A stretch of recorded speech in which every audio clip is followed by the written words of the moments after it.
بسم اللہ الرحمن الرحیم۔ السلام علیکم۔ شارجہ حکومت نے کہا ہے کہ جن گاڑیوں پہ جرمانے ہوئے تھے، اگر وہ لوگ جو ہے وہ 10 نومبر تک جرمانے نہیں پے کریں گے تو ان کی گاڑیوں کو نیلام کر دیا جائے گا یا ان کو مزید بھاری جرمانہ کر دیا جائے گا۔ تو جو آپ لوگ شارجہ میں رہتے ہیں، آپ کے پاس جرمانے آپ کی گاڑی کے اوپر ہوئے ہیں تو وہ آپ لوگ پے کر دیں 10 نومبر سے پہلے نہیں تو جرمانہ ہوگا۔ اور دوسری خبر یہ ہے کہ زبردست اپڈیٹس یہ ہے کہ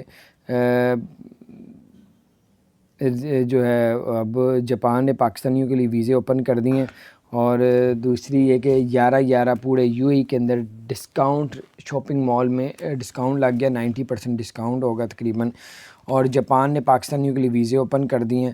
اور اچھی خبریں آ رہی ہیں جناب، شارجہ میں جو ہے وہ عورتیں اب مسجد میں نماز ادا کر سکیں گی۔ ریاض سے ابوظہبی اور ابوظہبی سے ریاض صرف 48 منٹ میں اب طے کیا جائے گا، اور بلٹ ٹرین جو ہے بنا لی گئی ہے، اس کا صرف 1-2 دن میں افتتاح کر دیا جائے گا۔ تو یہ تھی بہت ہی زبردست اپڈیٹس، میں نے کہا آپ کے ساتھ شیئر کروں۔ اپنا خیال رکھیں، چینل کو سبسکرائب نہیں کیا، ضرور سبسکرائب